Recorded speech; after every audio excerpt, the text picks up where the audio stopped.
Alors bonjour à toi et bienvenue, je suis Séverine Testu, thérapeute holistique. Ma mission est de t'accompagner à devenir la meilleure version de toi-même en te connectant à ton soi profond, à ton âme. Le but étant de venir t'aider à guérir tes peurs, tes blessures, tes blocages, tes addictions et tout ce qui t'empêche d'atteindre tes plus hauts potentiels.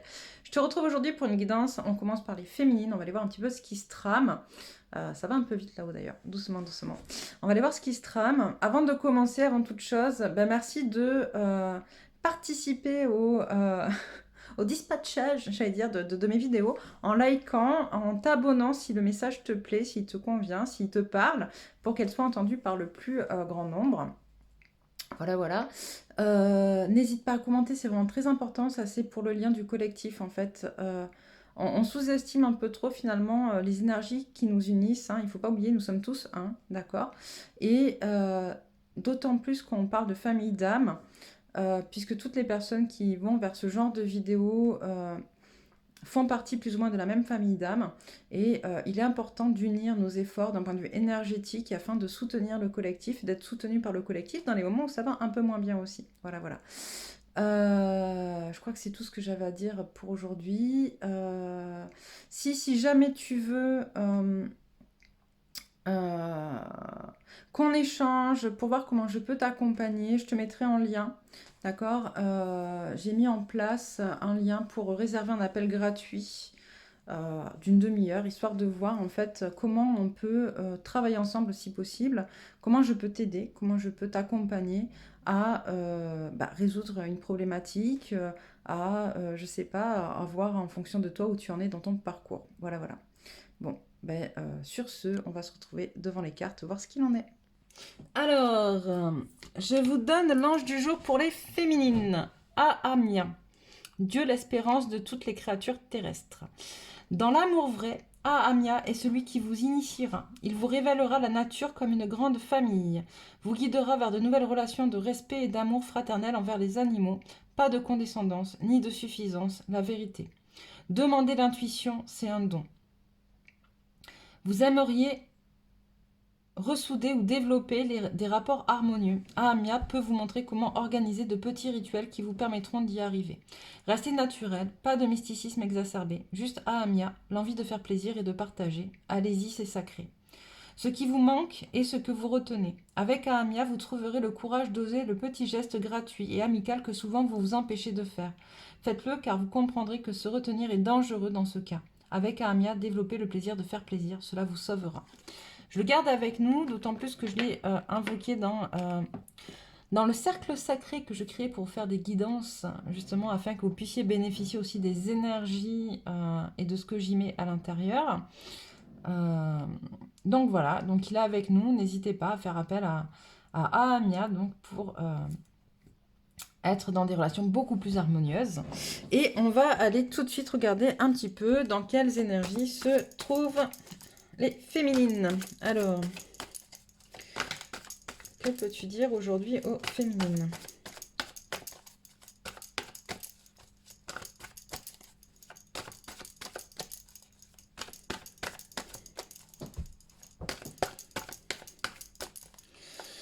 Alors,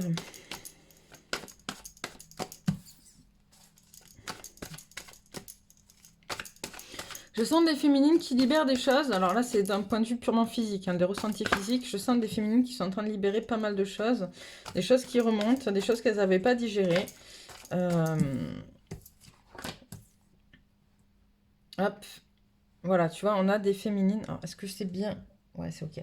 On a des féminines qui sont vraiment en train, voilà, de reprendre leur pouvoir quant à ce qu'elles veulent sur leur notion de famille, ce qu'elles attendent de l'amour, voilà, etc. Des féminines qui se positionnent, qui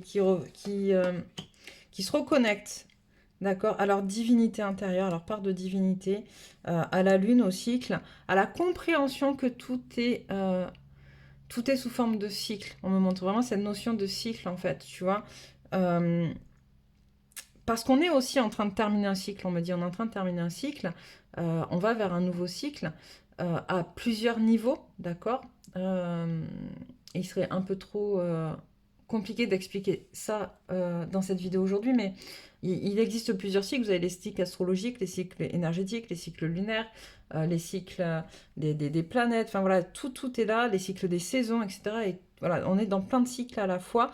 Mais là, on est quand même dans un gros changement, un gros bouleversement de cycle, puisque nous sommes dans les mêmes configurations astronomiques et astrologiques qu'en 1789, et ça ne s'était pas produit depuis. Et c'est ce qui amène aussi tout ce chaos, etc. Vous voyez? Et donc là, voilà, c'est vraiment des choses où ça bouge, d'accord? Et ça bouge à tous les niveaux. Ça bouge au niveau macro comme au niveau micro. C'est-à-dire ça bouge au niveau mondial comme au niveau de toi, petite personne, petit humain incarné dans cette vie, tu vois? Donc là, il faut vraiment que tu comprennes que tu dois reprendre ta part de divinité, en fait. Parce qu'on est tous divins. On a tous des dieux ou des déesses à l'intérieur de nous qui nous poussent à être, en fait, à être et à incarner la mission qu'on est venu faire ici sur Terre, tu vois. D'autant plus si tu fais partie de cette famille d'êtres de lumière, de travailleurs de lumière, de guerriers de lumière. Voilà, tu es là pour venir vraiment faire quelque chose. Et donc, on te demande de te reconnecter à ta divinité pour justement comprendre que finalement, ce que tu attends peut-être de l'amour de ta famille ou de la notion de la famille n'est plus, ne fera pas partie de ce nouveau monde. Et que tu dois créer justement cette nouvelle conception de l'amour et de la famille pour le nouveau monde, pour le nouveau cycle.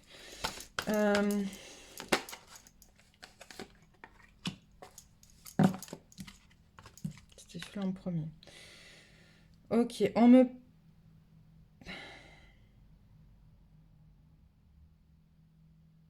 Ah, c'est cool. On me montre que tu es en train aussi de faire ce que je te disais depuis un petit moment, et ça je suis plutôt contente, de couper les liens, de travailler le karma avec ton masculin, d'accord? On me montre que tu es en train de conscientiser des choses. Alors c'est pas forcément encore travaillé, épuré, mais en tout cas il y a une conscientisation et une libération envisagée ou mise en place. Ou en tout cas en suspens de la libération du lien karmique toxique avec ton autre, d'accord? Et ça c'est plutôt cool. Pourquoi on me montre...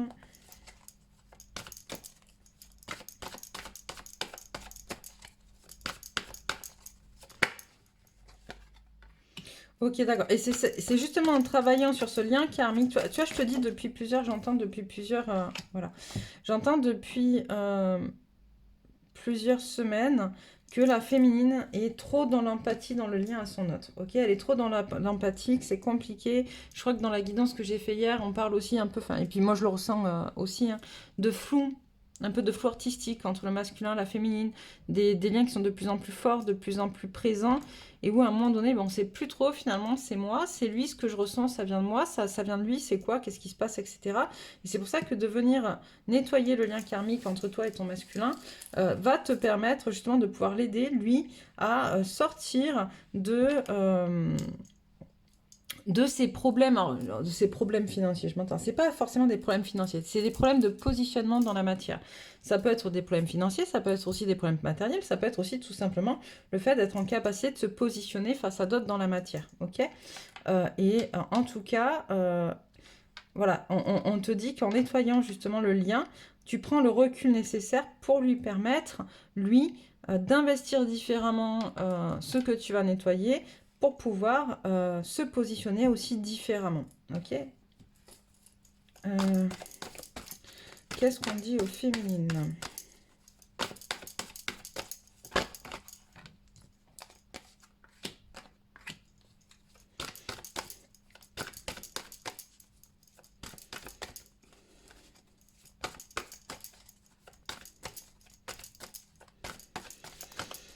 Là, j'ai des féminines, j'entends, il y en a beaucoup qui avaient baissé les bras ces derniers temps, et là, j'ai des féminines qui en ont marre, en fait, d'être dans cette tempête émotionnelle, de devoir constamment aussi, dans cette tempête émotionnelle qui finalement les empêchait d'être à leur place, tu vois, de prendre leur place.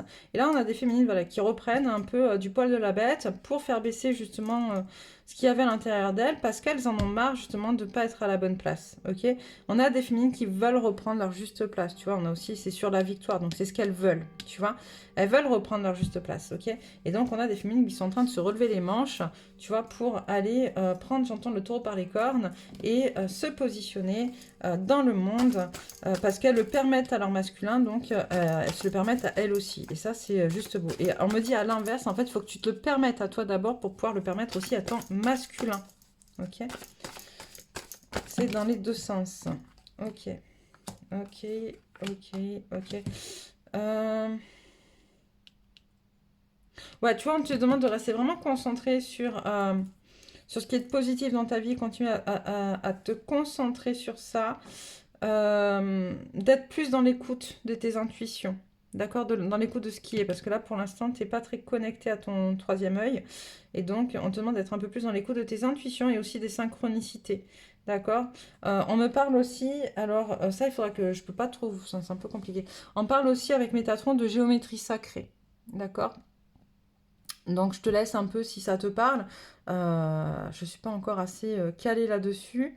Et on me renvoie aux cartes à l'oracle de la géométrie sacrée derrière. Donc, je te tirerai des cartes pour ça, je pense, tout de suite. Ok, tout de suite, d'accord. Je vais juste finir ça, s'il vous plaît. Donc, on te parle de géométrie sacrée et d'abondance en éclosion. Alors, pourquoi géométrie sacrée? Qu'est-ce que tu me dis? Hop là. Le chakra racine. D'accord, on te parle d'ancrage. La fréquence du chakra racine, pardon, la fleur de vie rouge, stimule la passion et renforce notre sentiment de sécurité sur le plan physique, à la fois dans notre corps et dans le monde physique. On te dit souvenir. La fréquence du souvenir renforce la mémoire de ce que nous avons vécu en tant qu'âme et corps en nous apportant des informations précieuses et des outils pour nous mouvoir avec élégance dans cette vie. Donc là, je pense qu'on te demande vraiment... Ok, d'accord. On te demande vraiment aussi pour pouvoir... dissoudre les contrats, on te parle de karmique, de vie antérieure. On te demande d'aller récupérer des informations dans tes vies antérieures. Si besoin, je l'ai déjà dit dans d'autres vidéos, mais pour ceux qui découvrent, moi j'accompagne dans les vies antérieures à travers les annales akashiques, c'est mon outil. Si mon énergie vous parle, si vous avez envie de tester l'expérience, vous pouvez prendre rendez-vous donc sur mon site internet. Ok, donc vous avez le lien sous la vidéo. Dans tous les cas, ça peut être intéressant de trouver quelqu'un, si l'outil ne vous parle pas ou si vous voulez voir quelqu'un d'autre, en tout cas, d'aller trouver quelqu'un pour travailler sur vos vies antérieures. La fertilité, la fréquence de la fertilité nous invite à nous ouvrir davantage, à être plus courageux, créatifs et heureux que nous ne l'étions auparavant. Elle active les potentiels pour que quelque chose de beau naisse à partir de notre conscience dans une nouvelle et plus vaste expression de nous-mêmes. On me dit encore, celle-là. Le chakra couronne. Alors, c'est très très beau ça. La fréquence du chakra couronne, la fleur de vie violette, renforce notre lien spirituel à l'univers et notre capacité à transmuer une énergie négative en lumière. Pourquoi je dis c'est très très beau? Parce qu'en fait, alors, on a un peu plus de chakras en vrai que ce qu'on de chakras principaux que ce que on le dit. Mais bon, en tout cas, dans le jeu, on est sur 7 chakras principaux. Donc, on a le premier et le dernier au niveau du corps. Ok. Là, on te parle aussi de te connecter, de t'ancrer. D'accord? La différence, on me demande de te rappeler la différence entre l'enracinement et l'ancrage. L'enracinement, tu te connectes à Gaïa, à la Terre. Ok? L'ancrage, c'est le fait que ton corps va pouvoir permettre une fluidité de circulation des énergies universelles jusqu'au centre de la Terre et des énergies de la Terre jusqu'au centre de l'univers. Ok? Et c'est cette circulation, l'ancrage, c'est ce qui te permet d'être équilibré et d'être en capacité de capter tout ce qui se passe autour de toi, d'équilibrer les polarités yin et yang, d'équilibrer aussi le terrestre et le spirituel, etc., la matière, l'invisible, etc. Ok? Et donc là, c'est vraiment, on te conseille à travers les deux, justement, de travailler ton ancrage, la reliance à toutes ces énergies-là. Encore un peu. Ok. Celle-là. Prise de conscience. La fréquence de la prise de conscience renforce le processus intérieur par lequel nous prenons conscience de la vérité de cœur, ainsi que le processus extérieur par lequel nous devenons une expression supérieure dans ce monde. Hop. Et une dernière, c'est ça? Ouais. Ok. Voilà, j'allais dire, je sens bien que vous allez m'en sortir deux. Et je ne me suis pas trompée. Merci. Alors, la fleur de vie la fleur cosmique, pardon, la fréquence de la fleur cosmique active notre souvenir du lieu que nous nommons maison, ce noyau à partir duquel nous répandons notre magnificence dans le monde. Donc là, on te parle de ton corps, on te parle de la prise de conscience de l'importance de ton corps, d'accord? Comment le traiter, comment t'en servir, comment être dans quelque chose de... c'est ta maison, d'accord? C'est ta maison, c'est ton espace vital et c'est vraiment important de prendre conscience que sans lui, tu ne pourras pas avancer plus que ce que tu n'avances peut-être déjà. D'accord? Il y a peut-être des choses à revoir, on me dit, par rapport aux soins que tu donnes à ton corps, à ce que tu mets à l'intérieur.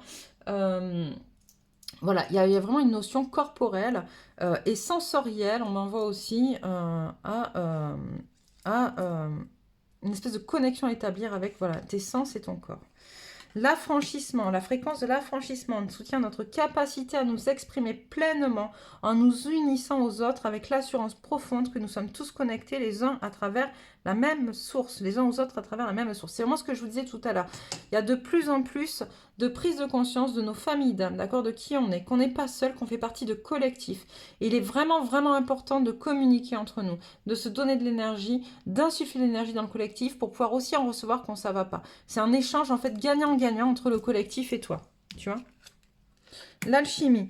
La fréquence de l'alchimie active nos pouvoirs magiques et le souvenir de la magie qui est en nous. Chacun de nous possède le potentiel pour accéder à cette faculté ancienne qui permet aux véritables alchimistes de réaliser des miracles de transmutation. Ok. Et là, c'est ce qu'on me dit aussi, on m'envoie aussi le besoin de prendre conscience de tes capacités, de les accepter, de les mettre en place. Ok. On continue avec celui-là? Non. Ok, pardon. Excusez-moi. Celui-là. D'accord. Alors, qu'est-ce qu'on a à dire pour les féminines?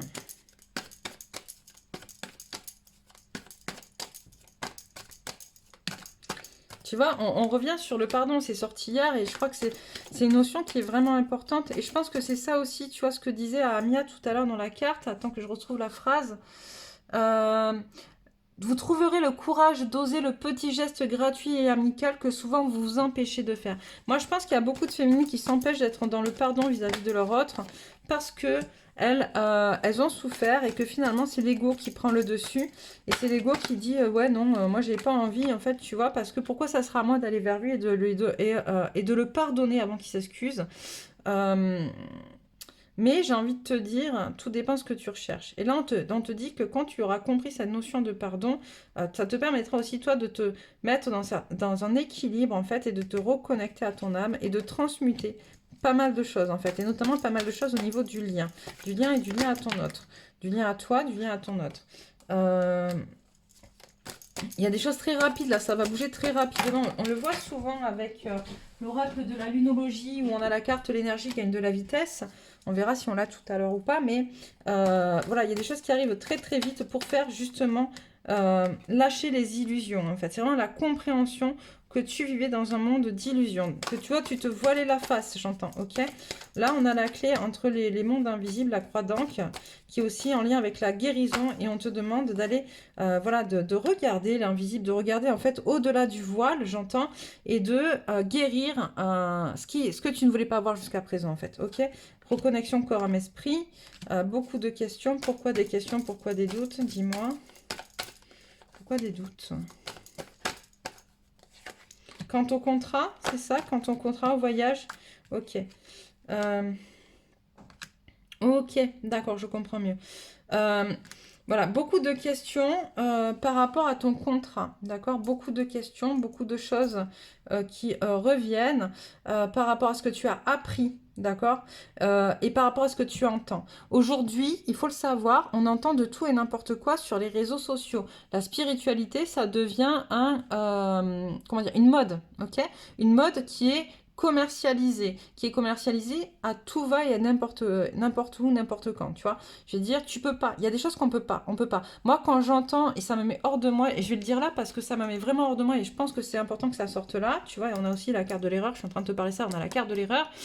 Quand j'entends des formations publiques enfin voilà, qui sont publicisées où on te dit viens, je t'apprends à te servir de tel oracle pour répondre à tes propres questions et ne plus avoir besoin d'un voyant ou d'un médium. Je trouve ça, mais juste hyper dangereux. Pourquoi? Parce que moi-même qui suis médium ou qui suis et voyante, d'accord, qui fait des guidances, qui pratique la cartomancie, qui pratique la tarologie, les oracles, qui pratique, enfin voilà, qui suis quand même assez expérimentée dans le domaine. Personnellement, je me tire les cartes, mais je vais toujours vérifier avec d'autres voyantes ou d'autres médiums, parce qu'on ne peut pas être ultra objectif sur soi, d'accord? Et si tu commences à prendre des formations, alors que c'est même pas dans ta mission d'âme, en plus de ça, et que tu te formes sur des choses en te disant je vais pouvoir subvenir à mes propres besoins tout seul, ben déjà d'un, on t'individualise, on te sort du collectif, alors que tu as besoin du collectif, comme moi j'en ai besoin, d'accord. Moi je travaille beaucoup en miroir avec, notamment avec une de mes âmes jumelles, Marion FJ, je te fais un coucou si tu voilà, on travaille souvent ensemble parce que voilà, parce que on n'est pas en capacité à un moment donné d'avoir cette objectivité suprême face à soi. C'est pas possible. OK? Et quand par exemple, je fais d'autres formations, j'accompagne certaines personnes voilà, à accomplir leur mission de passeur d'âme. Ok, je la publicise pas parce que je sais très bien qu'il y a plein de gens qui vont trouver ça, ah c'est cool, c'est mignon, machin, etc., qui sont pas du tout passeurs d'âme et qui vont vous demander à bénéficier de ce genre de formation, et c'est dangereux, d'accord? Si ça fait pas partie de ta mission, c'est dangereux. On joue pas avec n'importe quoi, tu vois. Et là, c'est pour ça que j'entends qu'il y a plein de doutes, c'est que tu vois plein de choses, en fait, justement, tu sais plus trop vers quoi te tourner. Je suis qui, je suis quoi, je fais quoi? C'est quoi ma mission, c'est quoi mes capacités, tu vois? Et du coup, ça te freine, tu vois, j'entends, il y a beaucoup de choses qui vont te freiner. Et hop, je vais redescendre un peu, s'il vous plaît, faites-moi redescendre, on peut respirer, parce que là, je suis en train de monter et c'est pas bon. On redescend. Ok. Alors, je suis désolée, je m'emporte, mais parce qu'en fait, même là-haut, ça les énerve, en fait. Et c'est dangereux. Voilà, c'est dangereux si tu sais pas ce que tu fais. Et c'est dangereux si tu penses que la spiritualité, d'abord, c'est un pouvoir. Enfin, si tu penses que la spiritualité, c'est un pouvoir, si tu penses que en étant formé à certaines techniques, tu pourras subvenir à tes propres besoins tout seul. Et là, c'est voilà, c'est encore une fois, c'est l'ombre qui joue à ça parce qu'il te sort de ton groupe, il te sort de ta famille d'âme, il te sort du collectif en faisant ça. Et du coup, l'ombre gagne sur toi. C'est ton ego parce que du coup, c'est quand même bien d'être hyper indépendant, etc. Et ça empêche la circulation des énergies et ça empêche de que les groupes de travailleurs d'âme, de lumière, les guerriers de lumière, etc., puissent évoluer en masse et aider l'ascension planétaire. Voilà. Donc c'était un petit peu le mot du jour. Mais bon voilà, mais malgré tout, effectivement, je vois qu'il y a beaucoup de questions qui se posent par rapport justement à tout ça, tu vois, par rapport à ce que tu vois, par rapport à ce que tu entends, et que du coup, il y a un peu ton ego qui vient aussi titiller les choses. Est-ce que c'est juste, est-ce que j'ai tes peurs, tes blocages, etc., qui viennent, tu vois, vraiment t'empêcher finalement d'atteindre un peu le bout du tunnel, qui te maintient encore finalement dans le noir, tu vois. Même si tu vois la lumière au bout, même si tu le sais, bon ben pour l'instant j'ai l'impression que ça t'empêche un petit peu d'y aller pleinement dans cette lumière, tu vois. Donc je sors la carte de l'erreur parce que, hop, on en parlait, mais par rapport justement à ces formations, etc. Après, qu'est-ce que tu as à dire? Hop, voilà, c'est à toi d'avoir la sagesse de faire le choix qui est bon pour toi, d'accord? C'est vraiment ça, c'est ressentir ce qui est bon pour toi à l'intérieur de toi, qu'est-ce qui est juste, ok? Hop. Et on te dit de faire ces choix, justement, dans le but, avec lucidité, et dans le but de clôturer un cycle. De dire, bon, là, ça, j'en veux plus. Vers quoi je vais? Vers quoi je vais maintenant? Vers quoi je me dirige? Je décide aujourd'hui vers quoi je me dirige, et je le décide avec clairvoyance. Ok, qu'est-ce que je prends? On va arrêter là pour les féminines, ok, l'oracle de la lunologie, quelques messages. Alors, rien à attendre de cette situation, tu vois, c'est-à-dire que la situation dans laquelle tu es aujourd'hui, si tu n'évolues pas, si tu fais pas les choix, si tu fais pas les choix que tu as à faire, il n'y a rien à attendre de cette situation. On te pousse à faire des choix, on te pousse à avancer. Hop, un problème personnel va se résoudre. Les réponses dont vous avez besoin vont arriver. Oh. Sortez de votre zone de confort, mesdemoiselles, mesdames, messieurs les féminins, pardon, j'oublie tout le temps. Il est temps d'abandonner la négativité. Ok, je repose. Un résultat gagnant-gagnant est en vue. Paroxysme de passion en vue et équilibré spiritualité et sens pratique. Donc voilà pour toi féminine aujourd'hui. Un petit conseil de le règle de la féminité. Ok. Alors, qu'est-ce qu'on te dit? L'effet miroir. Observez le monde autour de vous et vous découvrirez votre intériorité. Et hop. J'adore celle-là. La haute trahison. Entre se trahir soi et trahir les autres, il n'y a qu'un pas. Et là, c'est pour t'obliger à choisir, à faire un choix. Ok, un choix pour toi, d'ailleurs. Le masque des croyances. Ne vous enfermez pas dans les limites étouffantes des croyances. Ouvrez-vous aux nouveautés. Et là, on te parle justement de ce qu'on disait tout à l'heure sur les choix que tu as à faire. Il va falloir que tu puisses vraiment être en capacité de te désillusionner, de lever le voile. Tu vois. Bon, bah écoute, c'est un peu tout pour toi aujourd'hui, féminine. N'hésite pas, comme je te le disais, à commenter, à partager, à liker, à t'abonner si tu n'es pas encore abonné. Tu vas voir apparaître ma photo. Tu peux cliquer dessus pour t'abonner si tu reçois les messages suivants. Dans tous les cas, on se retrouve bientôt pour une nouvelle guidance. Je te souhaite une belle journée.